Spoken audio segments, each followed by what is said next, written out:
All right, well, welcome back to another episode of LorcanaChats. My name is Chris, aka Questing for Lore, and with me today I have the crew from Additional Inc.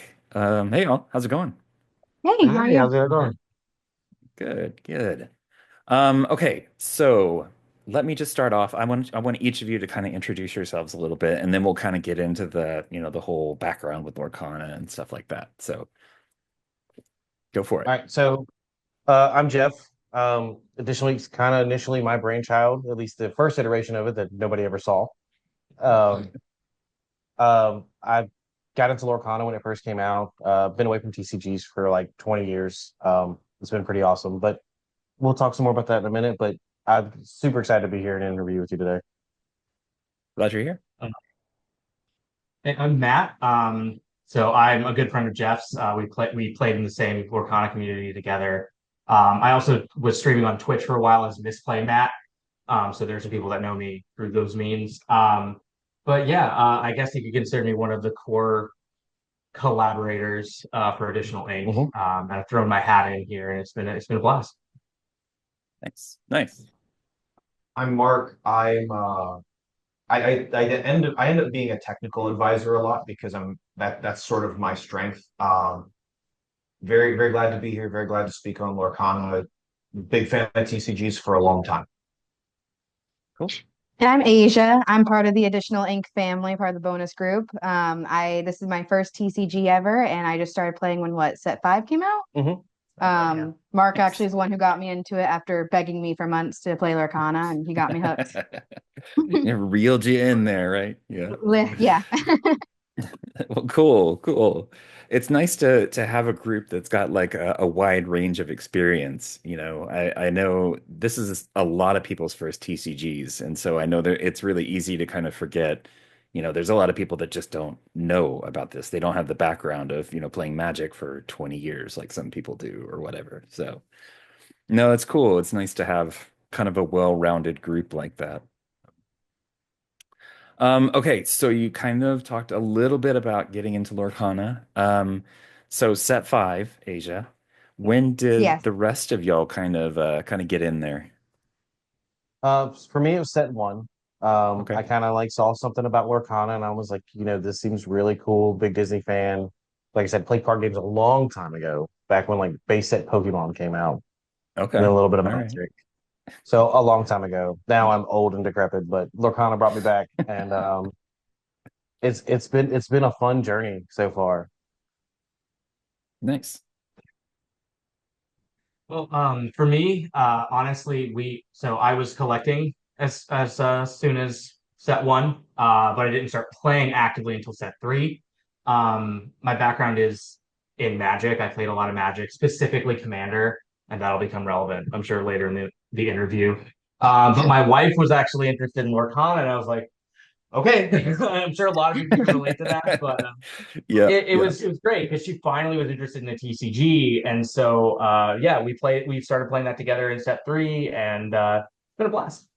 Nice. It's awesome to have a built-in partner like that. Right? Yeah. Yeah. Yeah. For me, I my first ever sanctioned game of Lorcana was a set three store championship with a borrowed deck from this gentleman right here. Oh I wow. took Just second. going straight in there. So I have somewhere on the neighborhood of 11 years tournament magic experience. I was a level one judge. I had a pro point for the people in the audience that know that you get a certain number of those, they let you compete in the big league events. It was sort of the one step below having like a continentals, I'd say. Okay. So I was a longtime TCG player. I played Hearthstone, I played Magic, I played a very little bit of Yu-Gi-Oh! I played Eternal, which was a game developed by a couple ex-Magic players. Hmm. So yeah, I joined because honestly, Matt and the people at the shop wouldn't stop bugging me about it. That's true. Yeah. I got my stitch, got my playmat, and haven't looked back since. And then you decided to Nice. keep bothering me until I joined. Hey, That's how it's not such Lorcana a started. bad thing. There's worse things to get people into, you know? Oh yeah, That's For true. sure. most Yeah. of those are not DC sanctioned. Yeah. Yes, very, very true. Yes. Yeah. Well, that's cool. It's interesting to hear how many different games y'all have played too. I'm curious, your perspective, like what kind of perspective does that bring for you to Lorcana? Like what kind of game do you think it is compared to some of those other games? I can jump in on this one. One of the things that drew me into Lorcana, as many people who play Magic the Gathering know, you can get they call it getting mana screwed essentially. And I found the inking system is a little bit more forgiving than that, and that was a really nice Yeah. design choice in my opinion. And I also just thought it was interesting that you're not just attacking your opponent, like you're racing to gain lore, and it's just a whole different dynamic. I thought it was a really interesting way to play a TCG, and I thought the balance was really good. And so that was a big reason I got drawn into it too, just like initially as a player.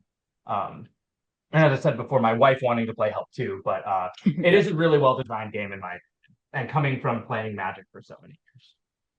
I think a part of what made me stick with it initially was our local community. I find myself in kind of a unique position of having played TCGs in the past, but not for a long time. So we have our social players who are beginning and then our more competitive players. And then I kind of found myself naturally as like this go-between to kind of explain the different aspects of things and kind of almost play peacekeeper sometimes, you know. Yeah. Yeah. Um, but from there, I was like, man, we have a really awesome local community, and like it just kind of it just I'm hooked. Lorcana, I have a very stressful job. I work two full-time jobs. And Lorcana's my stress relief. So Nice. Nice. Yeah, it's great to have a local community like that. So many of the people that I talk to, that's just one of the things that they enjoy the most about it. They have fun playing the card game and learning different decks and everything, but just being able to just go and hang out with people that, enjoy the game and go to DLCs and, because I went to Atlanta and a lot of people have the same kind of feeling where they basically just, they could sit down and talk to the person across from them like they were friends and everybody was, on the whole, obviously it's not going to be everybody, but, um, everybody seems like relatively nice and, open and pretty friendly, when it comes to the game. Not to say that there's not, the usual problems. Now, it's not as toxic as some other card game communities, but we we won't talk about those. Um, but no, it's really cool to hear that y'all have a good local community and have a good supportive place to play. How big do y'all think it is right now? so we've kind of had ebbs and flows. I think right Mhm. now we're probably about 20 or 30 players, maybe not all at once, but Okay. just in the local community. We're also kind of in the middle of Like 5 stores. 5 stores, but like Goodness. geographically, like we're not far from Jacksonville, we're not far from Atlanta, so we're able to go and visit those other communities as well. Just Mhm. yesterday, we went and played a set champs in another city, and we saw all these players that we hadn't seen in 6 to 8 months, and it's like a reunion again, even though we only see them at set champs or at CCS for a tournament or at a DLC. So it's just you instantly reconnect with those people. The community has been so awesome. Nice, nice. So with all these different places and different stores that you play at, is there one that you kind of feel like is home, or is that kind of spread out among the different ones? I think everyone's probably got a little bit different of opinion of which one they think is home Hmm. because there's a different vibe to every store. Yeah. Yeah, Some for yeah, everybody. definitely. Yeah. Some of the best experiences we've had at stores are a little too far to drive to consider them our home store. Uh, Okay. not, not, Yeah. not that is not to diss the stores we have in town. They're all wonderful stores run by wonderful people. But every once in a while, you'll have that one moment. Hmm. And those are what I play for. I also think that some of our stores in our area cater to different types of players. Because there is one store that's very like competitive because they have a huge background in Magic. So they like Yeah. gear towards the competitive and doing all the competitions and going for that. But then there's another store that caters actually to the casual players and we'll do like heroic nights or we'll do like casual multiplayer. And so it's a lot of fun to be able to have it where you can have the players that don't like competing still come out and hang out with everybody. Yeah, I think Nice. that the store specifically that she's mentioning, they even had like a Deep Trouble night, like That's cool. I love Deep Trouble, and I'll gush about that if you give me the chance. I'll play Lorcana anytime, anywhere, competitive, social, anywhere. Just give me some cards and some dice, and I'm good to go. Nice, nice. Well, do you all want to give any shout outs to any particular stores or? We can shout out our locals. Locals. So we got Savannah Line Games, Morningstar Games, Roll the Bones, Legendary Phoenix, Legendary Phoenix Games. Yesterday we were down in St. Mary's at Deep Dive Games. They hosted an awesome set champs yesterday. Yeah, that was a lot of fun. They did a cool little thing where they did the bottom four when they cut the top eight actually competed for T-shirts afterwards. So they had like a participation prize. So it was kind of cool. Yeah. The shirts were really cool. I can't say that I've had a bad experience at an LGS. They was just so bad. Obviously we've talked about players and things, but like from the store perspective, I can't say I've really had a terrible experience. Yeah, and I'd say they've all been doing a good job of trying to keep up with how to run the events per Ravensburger's Standards, standards. guidelines. Thank you. I was like searching for the word. Sorry. But yeah, like I think they've all made really good efforts and really good strides, and they're starting to see the value of Lorcana, especially a lot of these shops that have like solely focused on like Magic and Yu-Gi-Oh, and Pokemon. They're starting to see that, oh wait, there's like a base for Lorcana, and people are really wanting to play this game too. And so I got to commend all of them for really just taking those steps. Yeah, and then like the stores as well as the players, like I cannot tell you how many people we've had show up at our locals and like they've got a starter deck, and like there's a woman on a video we have coming out, and she started with a starter deck, sat down and played her first game ever, played at League, and we played open handed, and she's got second in the set champs at this point. And there's Nice. another gentleman, they're huge Disney fans. Him and his wife come out and play, and he got a play mat the other day. But I remember when he sat down back in set two, he's like, I lose a lot right now, but I'm learning, but I'm having so much fun because you guys are so nice. Nice. Nice. That's the kind of stories you want to hear, right? People just really enjoying it regardless of what their skill level is. And, like I said, if it's their first TCG or if they've been playing, games for, 20 years or 30 years or whatever, however long Magic's been around forever. So, And Yeah, 30. We had the 30th anniversary. What was it, 2 or 3 years ago? I think it was 3. It was recently. Yeah. that's crazy. Magical.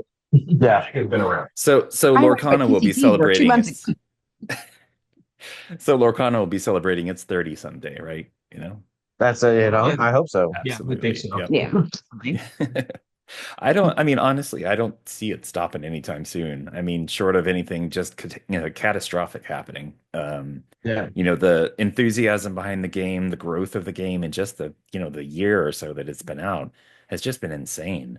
And now it's, I mean, spreading all around the world too. Yeah, like the rate of growth of this game this is a game that's still in its infancy. Like there's still mechanics being developed. There's still lots of things that are yet to come. And so like for it to have taken off and be as complex as it's gotten at this early stage is really impressive. I mean, we just had the North American National Championship, right? So, but like, there's not an aspect of this game you can't look at and see where there's been growth and improvement. Just like I was at Atlanta, the DLC, right? And then I went to Seattle and I hit a couple in between, and like seeing the growth there in those events, new sets, new cards, new mechanics. It's everybody may not get everything that they want right away or wish for, but there's definitely growth and improvement coming down the line, and you can see that in almost every aspect of the game, which is really exciting. I also do like how like approachable the game developers are and everything. Like going to that DLC event and being able to like I did pack rush with one of the game developers. She was super nice, super approachable, and like it was really cool being able to talk to her about how they came up with some of the cards and some of the lore behind it. It was awesome. Nice. Yeah. Into history and Magic, the amount of effort that Ravensburger has been putting into communicating with both the stores and the players is massive and commendable on every front. Wizards for the first decade or so. I mean, and to be fair to Wizards, I don't want to speak ill too much. There wasn't the internet in such an easy way in '96. Yeah. But for the longest time in Wizards, their only real communication with the players, there was some communication with the stores, but the only real communication with the players was a print magazine that was circulated to stores sometimes. I would love a Lorcana print magazine. That'd be awesome. Oh, that would be so Yeah, cool. it wouldn't That'd be cool. surprise me if that ends up in the future, but yeah. That and an I mean, art they already book. I got the want an art commercials. book. Oh man, an art book would be so Oh good. yeah. Though Mm. before we get any of those, we need another Illumineers quest, and I want it to be Jafar this time. I think it will be, but we can speculate that. I'm not even sure, but Yeah, yeah. I'm also stoked for the possibility of that. And to be clear to the viewers, we have no inside information. We just want this really bad. Just in case Well, our predictions. it seems pretty plausible. I mean, given the way Yeah. things are headed, it wouldn't surprise me that, end of Reign of Jafar or whatever, that's the set that it comes up with. But Yeah. yeah. Well, cool. Well, I want to move on to one of our main topics here. Obviously, the reason that you're here is because of your amazing channel and your content. So I would love to find out. We got a little bit of a glimpse there about the early days of Additional Ink. But I'd love to know kind of how the channel got started, how y'all all got involved, any previous experience. You mentioned a earlier version of Additional Ink, so I'd love to hear Yeah. about it. So as I went through, started going to DLCs and going through, I kind of got this itch to get into content creation. Never done it before, ever. Um, and I had this thought in my head, like, oh, I need to go to a tournament and get a good finish to establish credibility. And after, talking to like B Squared and Liam from Limiteers at I think probably Fort Worth and Vegas, they're just like, just do it. Just do it. Yep. And so I went out and I got stuff. I was going to do it. It was literally going to be me in front of a webcam, just doing that kind of thing. And then we went down to Jacksonville to play at a store. And it was me and Mark and Ron, who's not here. Sorry, not Mark, Matt. It's me, Matt, and Ron, who are not here, who's not here. And we got to talking about it. And they're like, well, why don't we do more? And at first I was very, very hesitant. But we pushed, we talked. We kind of came up with the idea of doing a podcast, which we've kind of dabbled a little bit on the channel so far.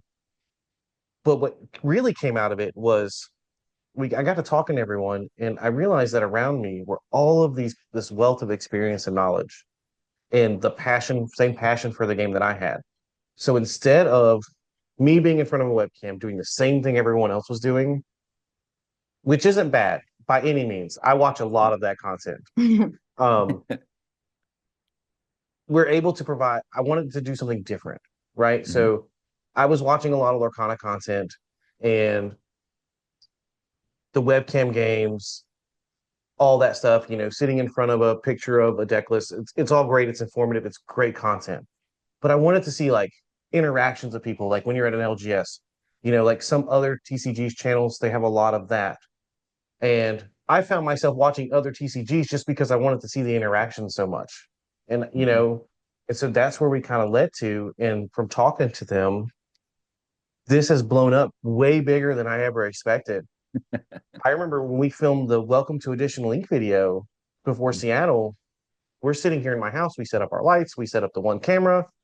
I probably redid that intro like 5 times before I even got to introduce anybody. So nervous. This is all new to me. I'm still getting comfortable on camera. Yeah.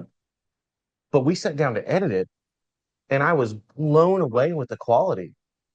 And from there, I was like, I get this is our standard, I guess, And then we continue to that. Now we still have some kinks and some bugs to work out here and there. We're playing with lighting, some audio issues here and there.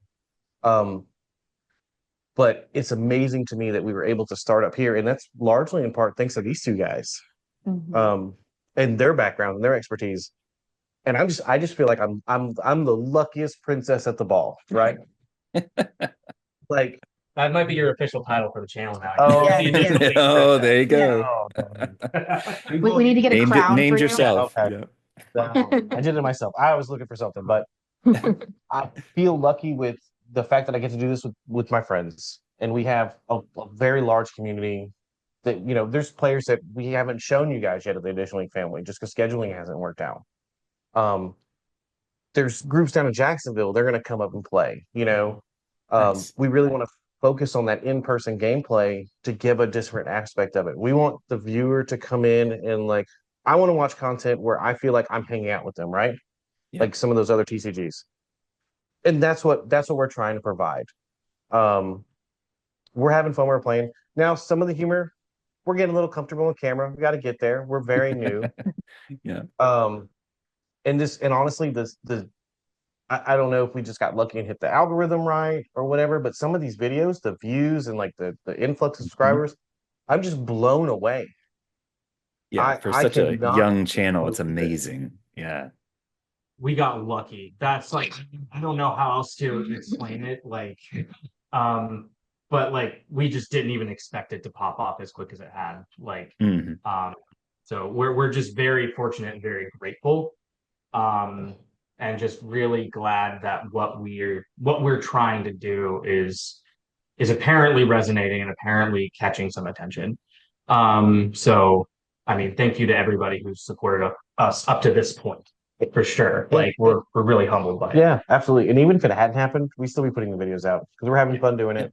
Um, we've got a lot of cool ideas that we haven't done yet. Like Mhm. even for this today, I had to like jam around our studio setup to figure out how to Yeah. make I this was work. gonna say it was a little bit different. Yeah.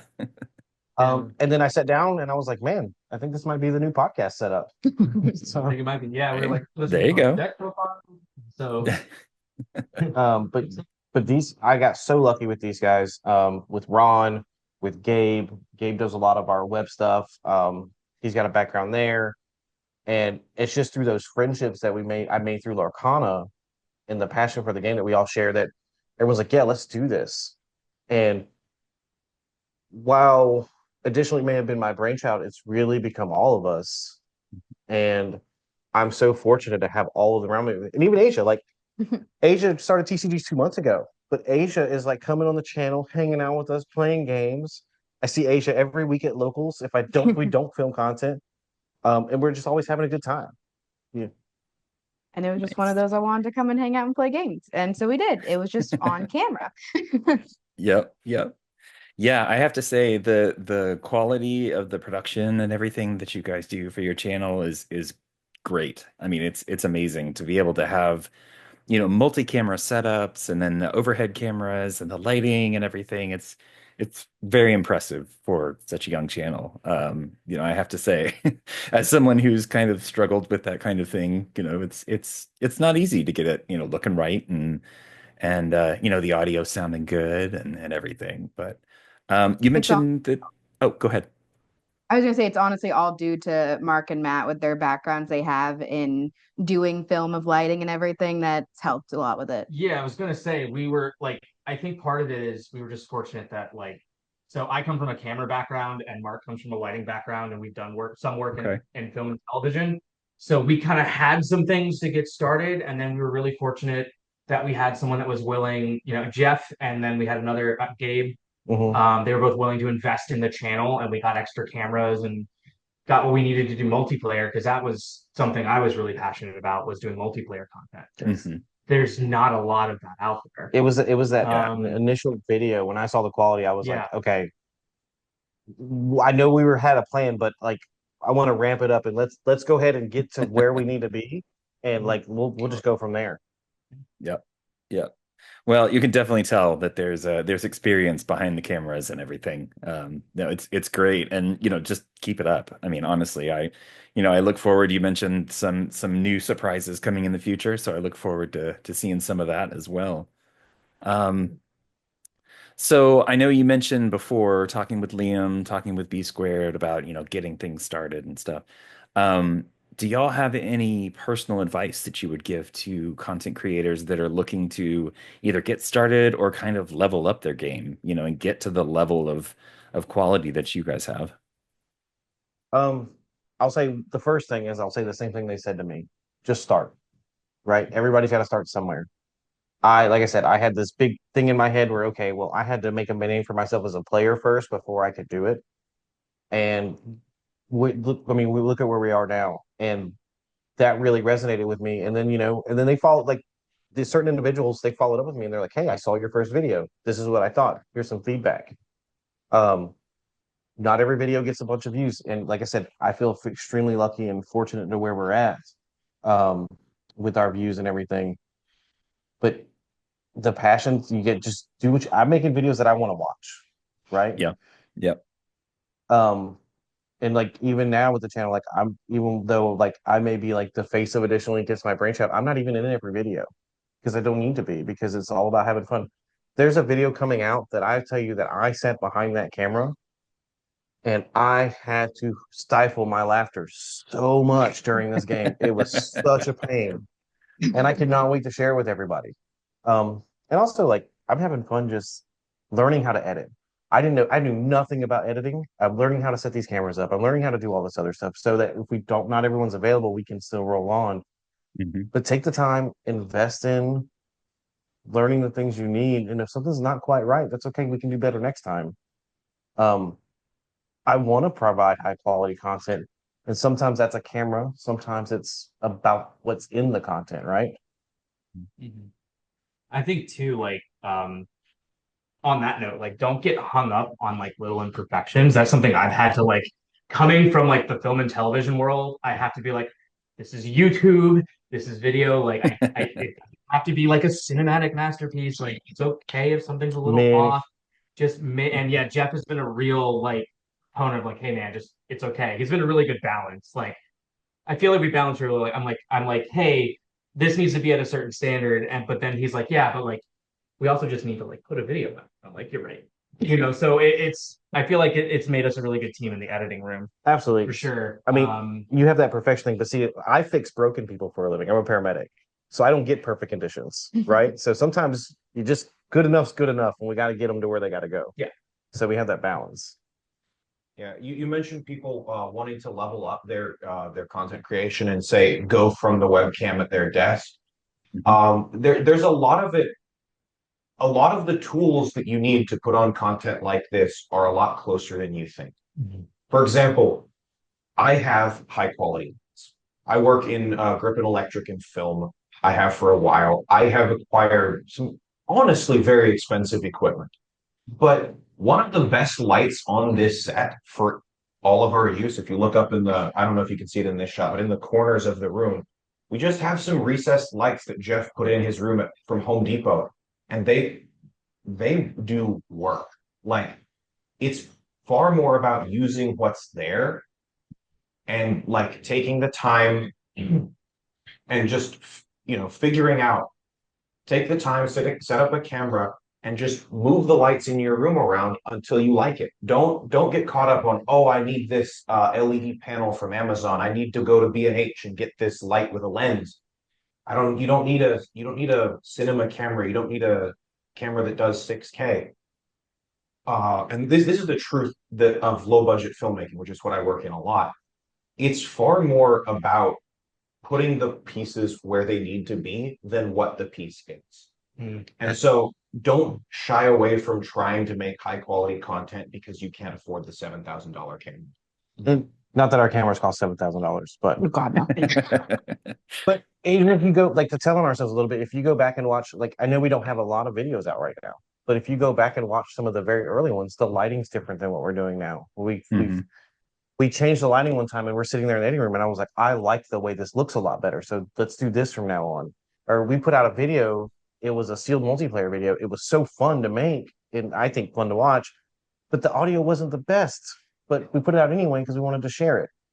And then we make those notes and we improve every time we sit down, because realistically when we shoot, because we have so many people and we try to schedule a day, and we may film 5 or 6 videos or 3 or 4 videos or 1 or 2, whatever. We're filming all that one day, so you will see a series of videos for us that, like, okay, the lighting's all the same, all this, but some of it is very changes here and there, and we just try to make those changes every time and improve a little bit. Yep. Yep. Cool. Cool. So I'm curious about your kind of your creative process behind it. How do y'all kind of go about figuring out what you're going to put in your videos? I know recently we've been putting out a lot of 1v1 gameplay. Mhm. And that was solely a decision based on set champs, like set champ season, because we Mhm. figured people would want to see certain decks and see them played against each other and figure out if it was what they wanted to build. Um, so that was a deciding factor there. But we also we're pushing to do a wide range of content, and you'll start to see that moving forward as set champ season kind of dwindles here. Yeah. I know I'm big on the multiplayer and the social Yeah. aspects. Like Deep Trouble, like the unofficial heroic format. I'm super Yeah. in on that. As a avid commander player from Magic, I really want to see heroic pop off. So I've kind of been pushing for maybe some of that in the near future. Some of it comes down to like we have a list of things, right? And some of it comes down to who's available. What our timeline looks like. Yeah. So like if I know like I'm gonna have Mark here, I might film a more competitively focused video if I have Mark available to me. If I'm Mhm. gonna have Asia and several other people, and we have enough people and time to do a multiplayer game, let's do a multiplayer game. Um, for instance, with the last set, we were gonna do starter deck videos, and we were 100% like preparing to do starter deck videos and starter deck upgrade videos, and then at like a few days before release, I sat down and I started looking around. I was like, man, everyone else has done starter deck videos. So it kind of felt like instead, let's do a sealed multiplayer instead. Let's do something different. Yeah. Nice. Yeah. And then we did the chaos sealed because we realized sealed is 6 packs. We have 6 sets. This is the perfect Yep. time. Yep. Yeah. Yeah, because they did that at the championships too, didn't they? They did a chaos Yeah. event. We Yeah. did it. We did it before they did. Yeah, Yeah. there you go. They got the idea They from you probably guys. Yeah. Definitely, right? like the timing was, yeah, we put the video out and then that Our happened. video's timestamp first. I'm just kidding. Yeah. Nice. Nice. We're totally that channel that's in the comments writing first under video. Nah. Yeah. We got here first. No. Yeah, no, that's cool. Yeah, it's nice that you have the kind of format and the kind of platform to where you can do multiple things. You're not just locked into one type of content. Um, it's always interesting to see, there are some people, and this was more back when we had a online client that shall not be named. Right, right. Um, Right. but there were people that were like dedicated. That's what they did. They did gameplay videos and that was it. And so it was really hard for them to, and I don't know if all of them kept going. But there were others that it was really hard for them to figure out how to do other content, because it was so locked in on that. Um, Not to say that having just one kind of content is a bad thing. That's their choice and totally, Right. good. But I imagine it's probably nice to have the flexibility to say, okay, we've done a lot of multiplayer videos lately. Let's do, more Pack Rush or, something like that, and just being able to change it on the fly. I think it also helps that we have such a close-knit local community too, and a lot of them like want to help and they give a lot of ideas of like, hey, that'd be really cool if you did this in a video. I would watch that. Nice. Or like you should do this and like, oh, since you're part of the Additional Link family, let's like do it together and Yeah. collaborate. So I think that also helps. Yeah, and kind Nice. of to piggyback on that a little bit too. Because I know like with our like I said, we do 1v1 videos, right? And 1v1s tend to be like more competitive minded. But not all of But ours are. not all of ours are, right? Because we have Yeah. people in our local community that like they're excited about the channel and they want to play with us or they want to help us out. And so like we just bring people from our locals to come play. And so it might not be the person that's always going and winning at like CCS or like DLCs. So yeah, it might not be the most optimal play every time you watch us do a 1v1, but we're still going to show good decks and fun decks and show people having a good time playing. And all That's oh, I'm sorry. Go ahead. sorry, I was gonna say to go off of that also with having so many new people and faces too, you also have different minds of them showing what they like to build. And so you get to see cards that we Mhm. normally don't see because they're not in a meta deck because it's just like, I really like this card, so I'm gonna play it and I'm gonna make a deck around it. And so we get to showcase that. I Nice. think in a way, um, one of the things that was very important to us early on when we were planning things, we planned for months, and then we put out the one video. We put out a few videos, and we took a break around the holidays. But from day one, it's always been important to me, and I think to all of us, that we show diversity on the channel. That's, especially in the players and all that specifically. But that also, I think, extends to the types of gameplay and the decks and all that as well. Because we want to show, like on our sign off for our channel, hey, this is a community for everybody. There's room at the table for everyone. There's plenty of ink to go around. That's what we say every time because we believe it. Yeah. Yep. We have a local whose favorite card in the whole wide world is the Floodborn Grandma Tala. And Okay. she hired us to play that card. We've been putting, I don't know how soon we're gonna see that deck show up, but there was a tossed around deck list with 4 Floodborn Grandma Tala singing Friend Like Me. Yeah, we were talking about that. I actually built a blue-red deck for set champs. That was Grandma Tala. Like I had the 2-drop from the I think it was set 1, right? Yes. I had the 2-drop even that people like don't play anymore. And it Hey, was it was like a Grandma great card Tala. though.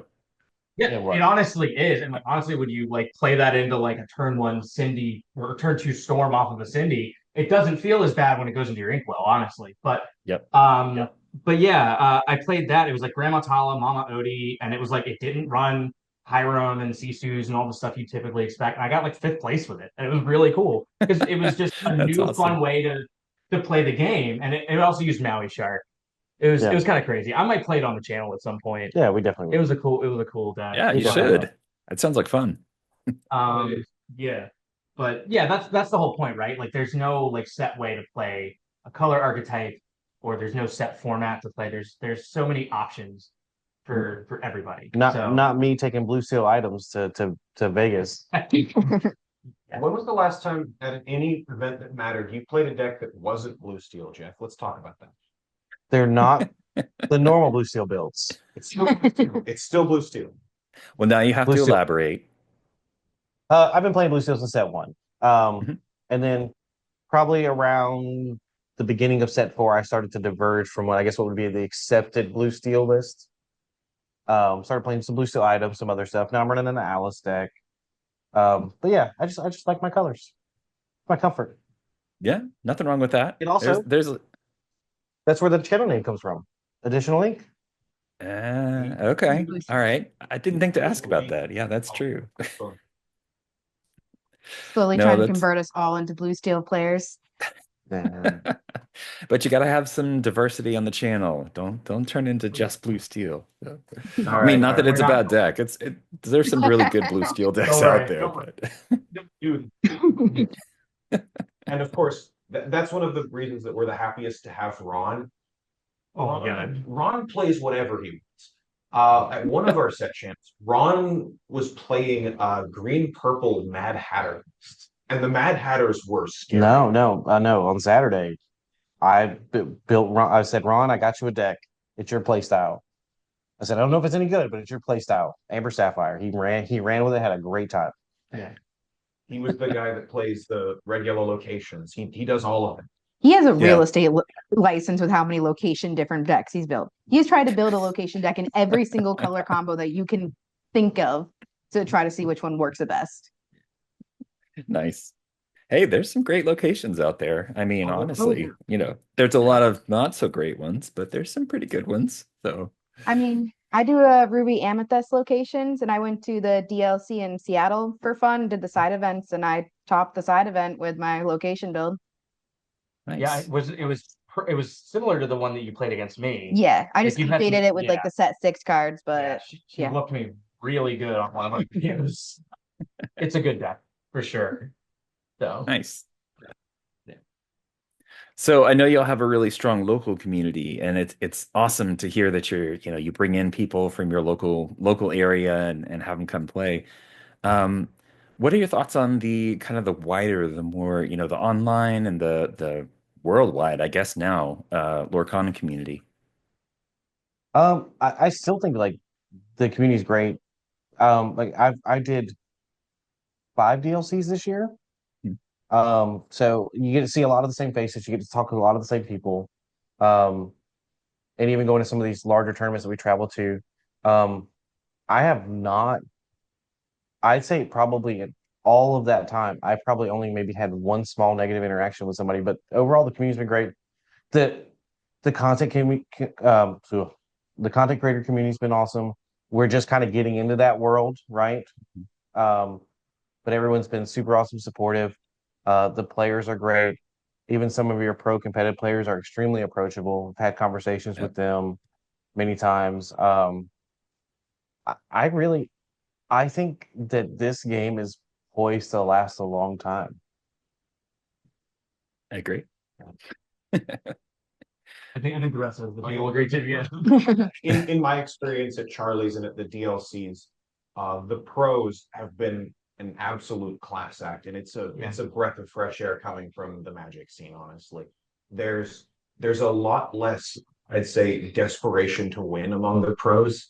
Actually, uh, Talman Purple at the most recent Charlie's made me sweat bullets because he was in a position where he couldn't win and make the top cut of the tournament. And so after completely demolishing his opponent, he just graciously gave the opponent the win so that the opponent could have a chance to make it in. And I nearly missed out because of that act of charity, but I still respect it as a class act. Some of my Nice. best games have been getting completely demolished and beat by some of the top players. Like I got to play against Luna from Ink Knights, I believe, at the DLC in Seattle, and it was a great time, and I loved it so much. And he gave me some great pointers, and he completely demolished me. Like, don't get me wrong, I had probably like two top 20, but it was a lot of fun, even losing like that. Yeah, just yesterday, I played against Jonathan, and I'm not going to butcher his last name, but he's part of the Fermented Mountain team. Mm-hmm. And usually when we travel down that way, I end up matching. I won't go into what our personal match record is, but it's always a ton of fun. Yeah. You know, Yeah. those players that are topping events and they're high, like, well, we may not be at those events. They're still, or other people, they're still super approachable, and from what I've seen, they're supportive of the overall community as well. Yep. It's been great. I mean, I can personally attest to that too. In my short time streaming on Twitch, even some of the bigger names like Earlmeister and Wonderland would like hop into my stream and they'd be like super supportive and they'd raid and they would be super nice.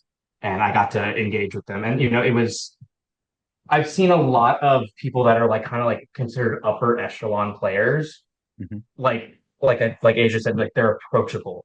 They support players that are new and maybe not as known, and there's just a good sense of fostering community with this game overall.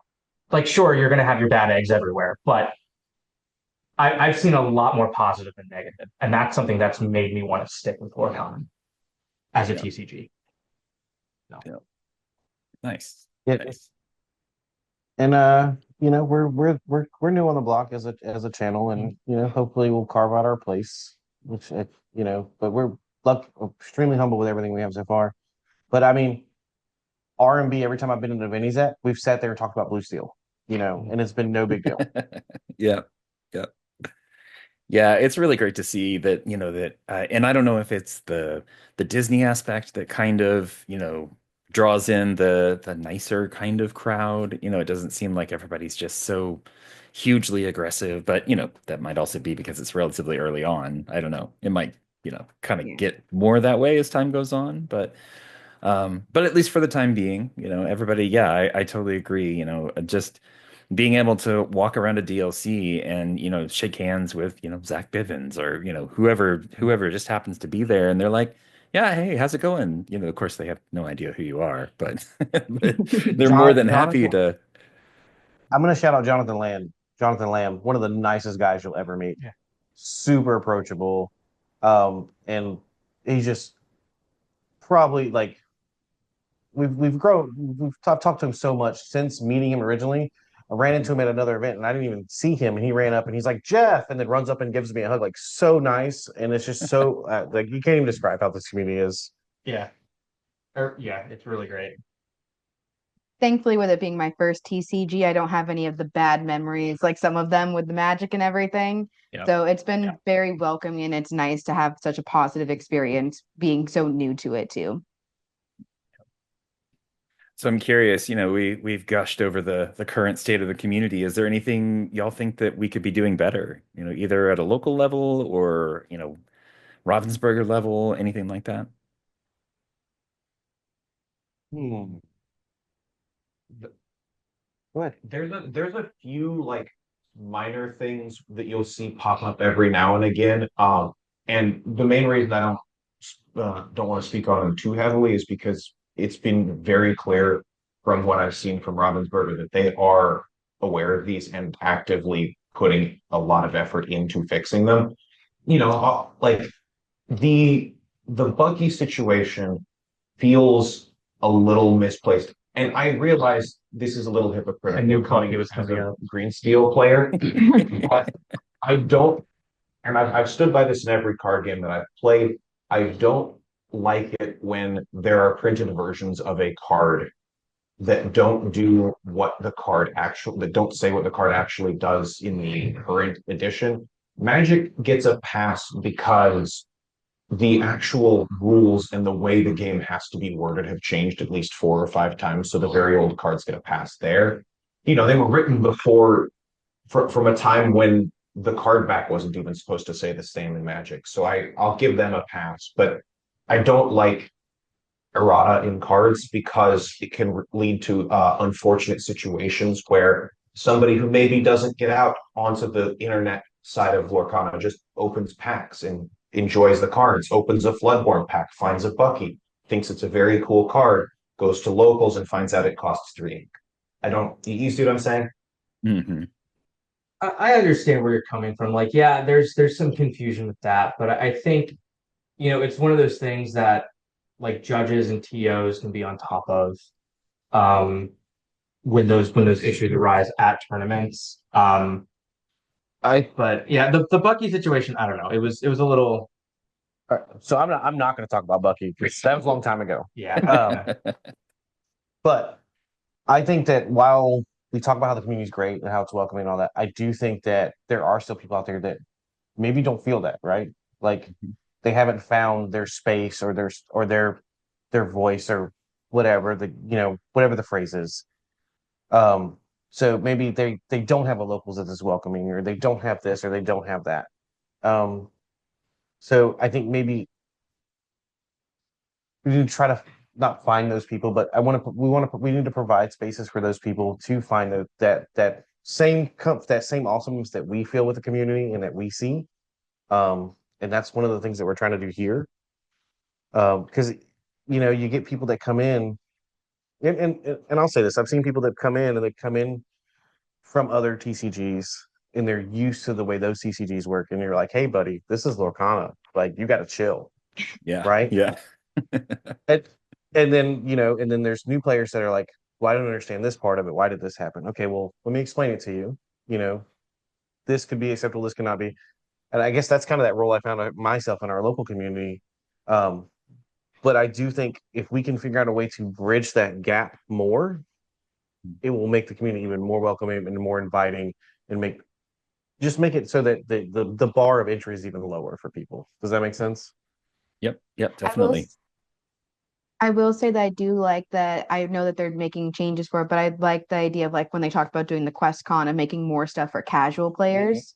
Because Mhm. I do feel like with some of the big competitions, it's harder as a casual player to go as much because you want to be able to be more part of that community and meet these people, but it's also you don't really aren't for the whole like kind of sweaty, very overly There's the competitive word. people. Yeah. But it's You're one of good. those like having the fun casual and like I'm here because I want to play Lorcana. If I win, cool. But if I don't, oh well, because I'm just trying to play and have fun and meet people. Yep. Yep. Yeah, I would be interested to see if they ever branch off like completely and have just casual kind of events where, you could potentially have some kind of prizing and stuff, but it's not like the big DLC kind of thing. It's more They about didn't announce just enjoying it, Yeah, they announced that Disney Lorcana Quest, but I don't think we ever got any more Mhm. info about it. Yeah, it was like No. a loose little blurb or feeler, No. like little teaser. I know they mentioned doing like the villainous events, which I know they started doing a little bit at the big Mhm. DLCs, which is really cool because I'm from board games. So I'm like, villainous. Oh my gosh, yes. We will have a video on the channel at some point with Asia teaching us how to play Villainous. Nice, nice. Hey, it's a fun game. We had an old set from, back when they first started, making it, and then of course had to pick up the set with the Lorcana card. So that We got was, one of those up there. Haven't yeah, I was gonna it's say. still waiting for Asia to crack it open. Yeah. Nice. Yeah, it's a fun game. And it's interesting that, playing that before, it didn't realize that it was the same company until it like clicked one day. I was like, oh, yeah, they also do all the puzzles too, don't they? It's weird to have when Yeah. you think about it, the background of the company and everything, where they came from, to think that they're doing a TCG. It kind of seems like, a big branch off of what their normal thing is, but I mean, I think they're doing a pretty good job personally. I mean, Yeah. for their first time too, there's a lot of learning that comes from their side. So Yeah, that is a huge jump going from like you said, puzzles to a TCG, and they have made really good strides. Like I said earlier, like I know like right now in context, like people are clamoring for like worlds, right? Because like mhm. people need to plan trips and all that. I'm personally in that boat, right?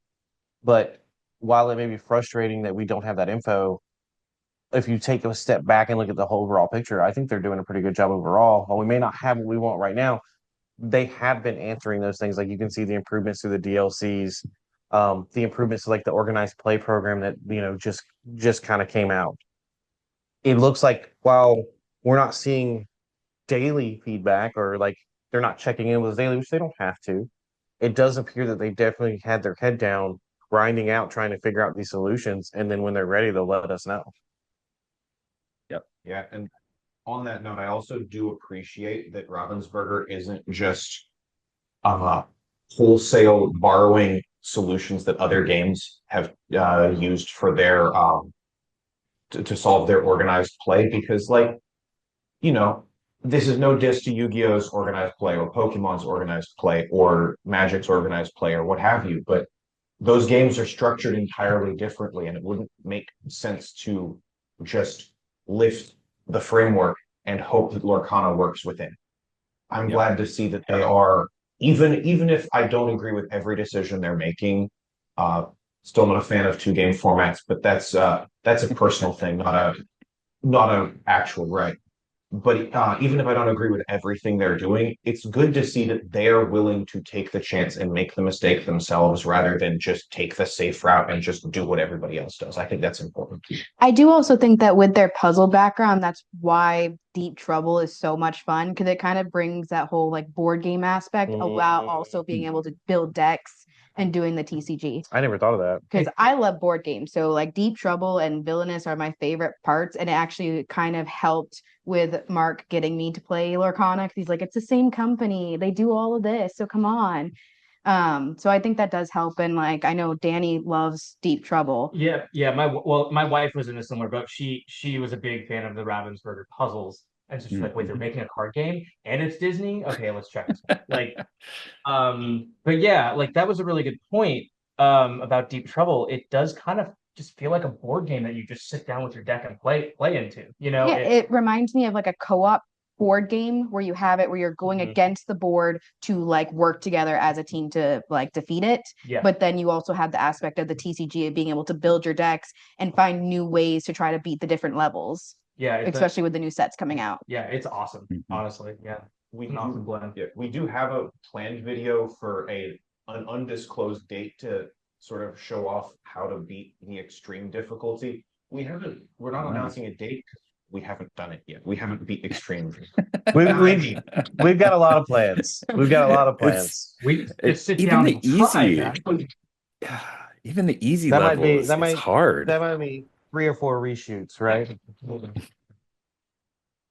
Like Yeah, roll probably a back lot. a couple of cards and replace stuff. Yeah. Yeah, It's gonna be a really hard edit, guys. We just need to convince Danny to come on the channel because she'll school all of us on how to do it. that would be if anything to get her to come play on the channel, it would be that maybe, but we'll see. I'll have to talk to her about that. Just gotta play 90 copies of Bend to My Will and do it again, and just that's how you do it.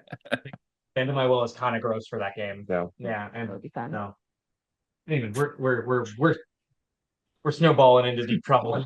Oh no, no. Hey, no, that's exactly what these conversations are for, just to kind of go where it leads us. So, Yeah. um, well, cool. Well, so we talked a little bit about the community and the future of it and improvements there. So let's talk about the game. Um, Speaking of the future, Arcasia's Island, Reign of Mm. Jafar, and now we've got a little teaser of Fabled. What are you guys most excited about? There's different ways. Like Arcasia's Island, I'm definitely excited because it's the closest. Mhm. Um, and it's the most tangible, right? Like we know it's like a right around the corner. Um, the Reign of Jafar, the possibility of another Lumineers quest, Hmm. the changes to the organized play program that are supposed to be coming, like the pre-release event. I'm really excited for that to see what that's going to look like. And then Fable, the art, the one piece of art, like just Yeah. has like the realm of possibilities is amazing. Yeah. The brave little table Sorry, art guys. from Favorite has me very excited. Yeah. I'm not even gonna lie. That's um one of my favorite art styles across all of the card games I play is when they put the characters into almost a stained glass look. And I know that Fable is Mm. not quite that, but it's as close as we've gotten. It's almost the illuminated manuscripts, which is the same aesthetic, just expressed differently, and I very much appreciate that. Yeah. I mean, I'm definitely most excited about a Reign of Jafar Lumineers quest, but I'm also super pumped for these dual links. Yeah. Like, Yes. Yeah. I need to know if they're locking us with these inks. I kind of hope so. I mean, otherwise that would Yeah. be a little nuts to be able to just toss them in any that matches either color. But yeah. I'm also very excited for the small hints they've done of Arcasia's Island about the first ever character that is The original Raven's character. Yeah. for original Mm. character. Because I Hmm. love Disney and I love seeing all the Disney characters in different ways, like Cinderella as a knight. Like, come on now. Yeah. I am very interested in seeing how they do it because I know they already have like original items and everything. Mm. So Hmm. That's true. The dual ink cards, I'm very excited. I've already been trying to put together a deck to play the Bell for free after playing Royal Tantrum and drawing a bunch of cards. I think it's going to be a blast. Nice. Nice. Yeah, it's going to be interesting and I think what reveal season starts up here relatively soon. I think it's a Yeah. week or two away. So, it'll be interesting to see what kind of cards we end up getting and what the rest of the set is, if there's any other fun mechanics that get tossed in there or I'll be really interested. There's a lot of theories floating around about what could be coming besides, I mean, obviously Duel Links we know, but do y'all have Yeah, any? that the illusions. The illusions are kind of cool yeah. too. Yes. Yeah. Yeah, we do Um, have the new keyword. Yeah, the new and the keyword. fact that That's they're right. specifically banished when you use an action against. So like choosing them with an item or something like that doesn't do it, but actions specifically. I think that's an interesting mechanic. Mhm. Yeah. I think it's a good move to try and get people to play more actions Hmm. in the overall meta. And also actions that haven't been seeing a lot of play, like Vanish is very well handled by a card like Heal Has Been Hurt, where you can choose the character with Vanish. You will still draw the card under my understanding of how that would work out. And Well, then we don't know after you yet. finish your whole card, then we would empty the bag and banish the character. And I think that's a very interesting mechanic and maybe encourages more variety in deck. Yeah, I think a variety of deck building is something I'm excited about. This with sets with Azurite Sea, I think we kind of hit a critical mass where we had like enough cards to where okay, they're playing Yellow Steel. Well, I don't know what version of Yellow Steel they're playing. They're playing Yeah. this set. Yeah. Um, and we know we have new mechanics, but we have dual links, and set three we had locations, and I don't remember the last time we got a new mechanic was actually. Might have been It was synced together. Yeah, Sync Together. sing So, together. But that was kind of a modification of singing anyway. I mean, kind of. Yeah. But it was a definite move. Like you could argue that Vanish is like anti-ward, sort of. Yeah. Like, ward is you can't choose them. Vanish is please choose them. Yeah. Yeah. yeah. But it'll be interesting to see how all that plays out, and what other surprises they've got for us. I'm hoping for a Darkwing Duck card. Or Gizmo deck. We've been Yes. championing that for a Yep. while. There's a lot of people that would love to see that. So yeah, you Yeah. would not be alone. That was Really one of good my at that. favorite cartoons growing up too. So Yeah. nice, Can I be nice. Sorry. Oh, nothing. I was gonna quote Darkwing Duck and I stopped myself. Oh, yes. Never stop. I mean, Yeah. Do a voice and everything. I can do the voice. I'm the terror that flaps in the night. there you go. Name. Yes. Yes. When you finally branch out from, because honestly, I'm gonna speculate here. Imagine the video. Start off, lights off, lights come up. I am the terror that flaps. No, I'm kidding. Getting ideas already. Yeah, speculate heavily here. I feel like Darkwing Duck. Whenever we get that card, it's going to be Amethyst. That's my guess, I could see and it's it. going to make you play something that's not Blue Steel, and I'm waiting for that. I'm so here for that. Let's go. We'll see. We'll see. We'll need to get that on camera, or we never could. I do play stuff that's not Blue Steel, guys. It's just my preferred deck. We need proof. Don't believe it. No. It's on It's on camera. Actually, yeah, we have proof. Oh, yeah, coming. that's true. Oh, you We do. have proof coming. Yeah. All right. I look forward to it. Well, so those of you with other TCG backgrounds, um, outside of, speculation about Arcasia's Island and, what might be coming after, are there any mechanics from other games that you'd be interested in seeing in Lorcana? Ooh. Binged Pokemon. I'm kidding. I'm trying to think what would be. Tag Team GX, no. That's tough because like there are a lot of mechanics in Magic specifically. Too many. Yeah. Yeah. I mean, we're already kind of seeing one with Vanish because like illusions are definitely a thing in Magic too. Some kind of version of a Planeswalker would be really bizarre to see, but I don't think it would make sense. Planeswalkers were a design mistake in Magic the Gathering, and it's a mistake that I hope Robert has the good graces not to repeat. Yeah, it would be interesting. It would be interesting. Sorry.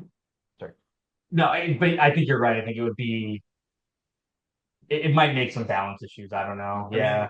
I mean, Half Shark is already generating inordinate amounts of value every time you play him. I don't think we need to go even further in that direction. As much as I love the card Half Shark, and I played. Exile. Yeah, like a remove from the game Yes. as opposed to your discard. Like a permanent remove. Yeah. Permanently removed from your discard. I would agree with that because of like cards like the Lilo. Like if that's going to continue to be a thing, you probably need a way to interact with the graveyard and exile things from the game where they can't be brought back. I would agree with that. Yeah. Have a way to interact with opposing graveyards. Only one Well, color discards. sets. They're called discards in Lorcana. Yes. Oh, yes.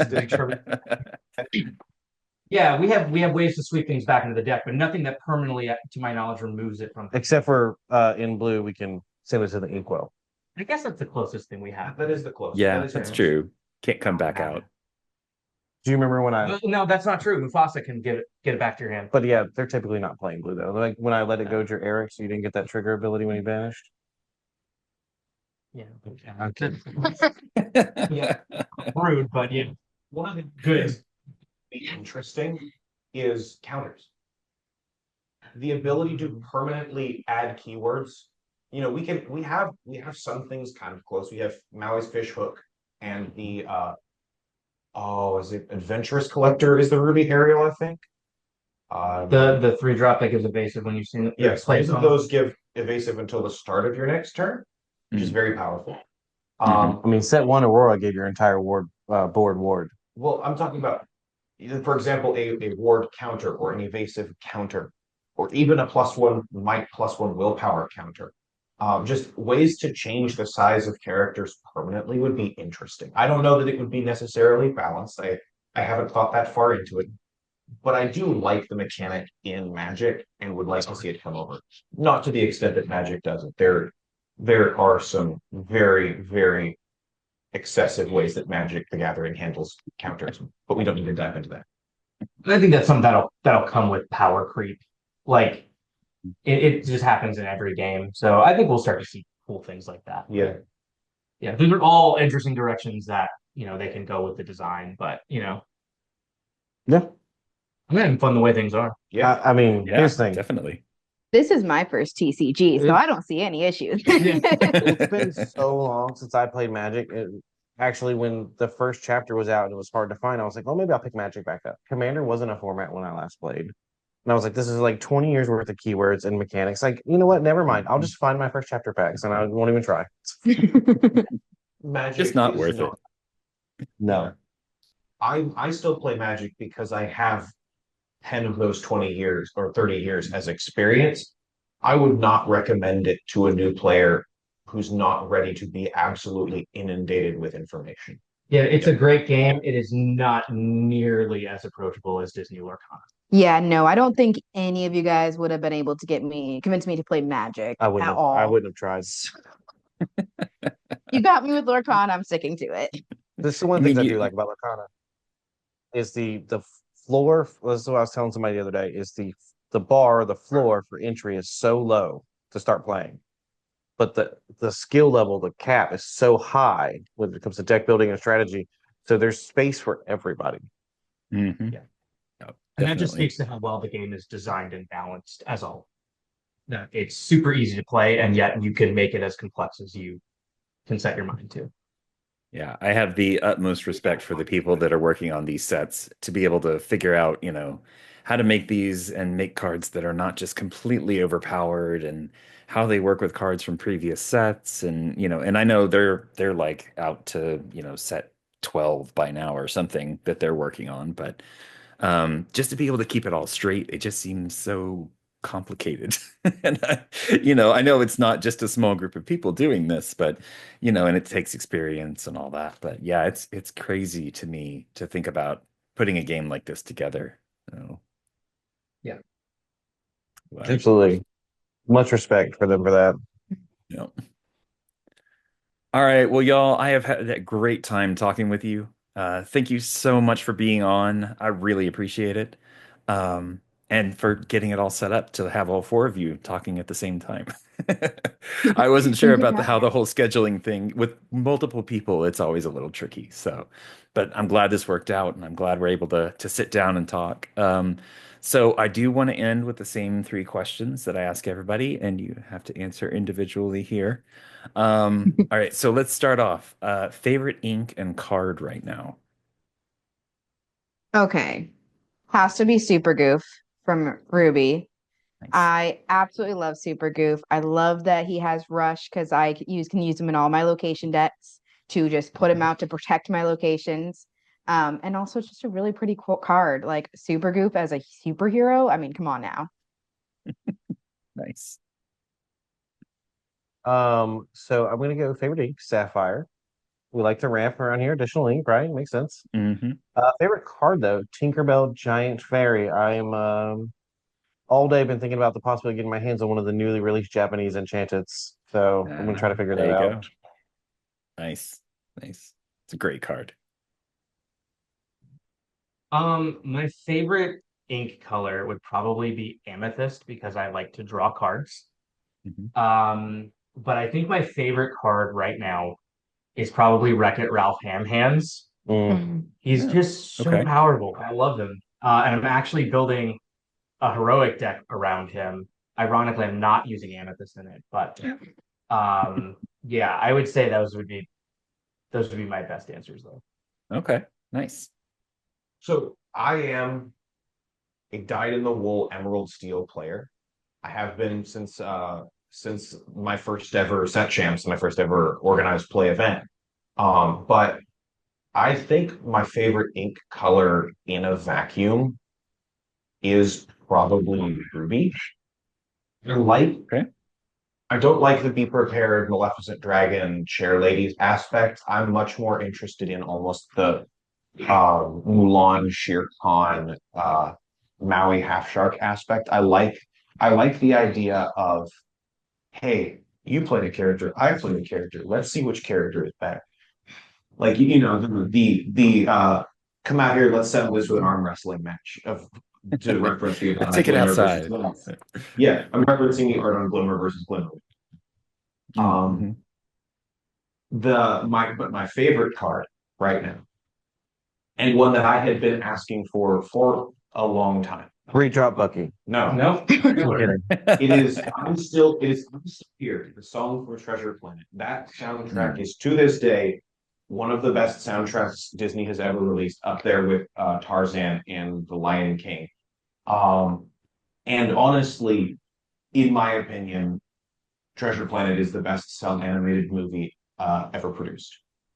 I realized I was so excited about Supergroup. I did not say my favorite color. Oh, You should that's really. true.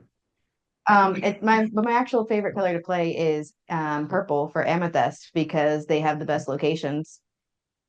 Yeah. That's fair. Queen's Castle and Library are pretty hard to beat. I was also Yeah. super excited that Azurite Sea gave us the fairy ship because Tinkerbell is amazing, and I will love that we now have a 1-drop.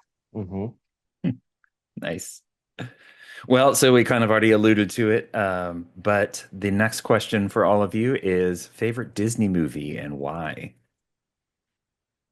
So I think we know the answer, one of the answers at least.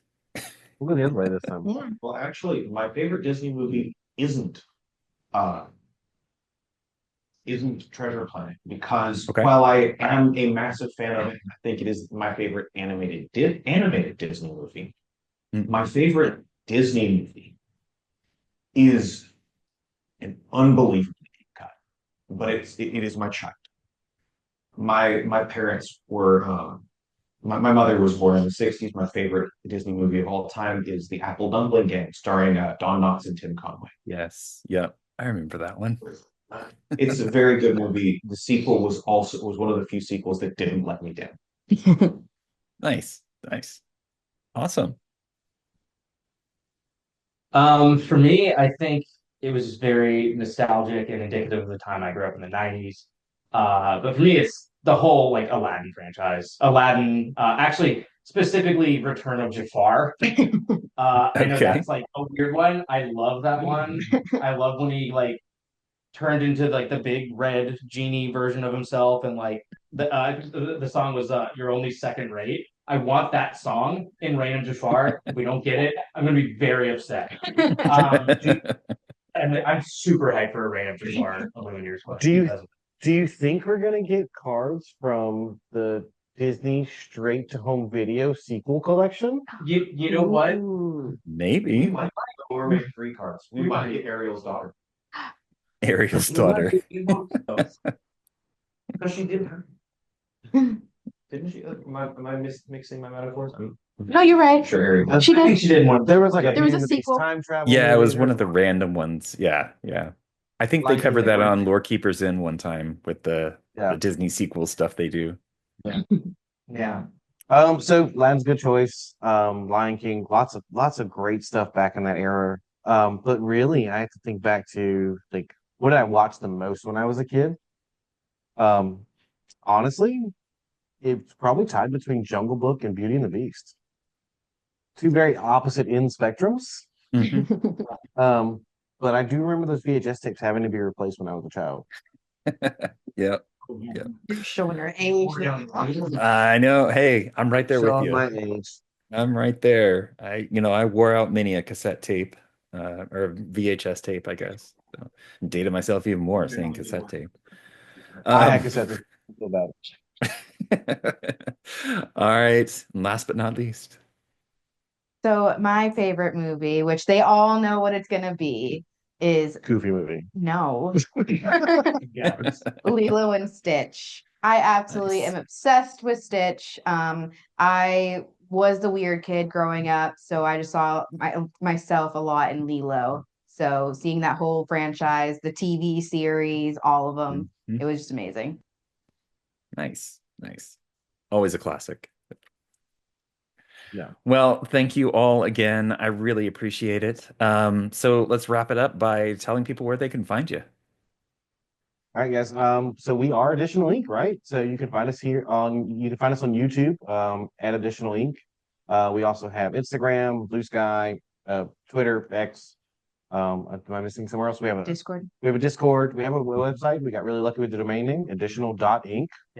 We have a Twitch Yep. that we haven't used yet, but it is there, and someday we will find a reason to use it. But our main platform is YouTube. I'm still getting used to the sharing on the socials on everything else. But Yeah. the majority of our stuff is on YouTube. That's our main platform.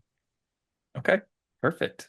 Awesome. And of course, all that'll be linked in the show notes. So don't worry about, having to search it up and everything. So, all right. Well, cool. Well, thank you again so much. It was great getting to sit and talk with y'all and getting to meet you. I really appreciate it. Thank Thank you for having us. Thank you Oh, very of much. course. And keep up the awesome work on the channel. Y'all are doing such a great job with everything. And I really look forward to future content and stuff. Awesome. Thank Thank you. you, man. Great interview. Oh, yeah. Yeah. Appreciate your time. Yeah. All right. Well, see you around the community. See ya. Thanks.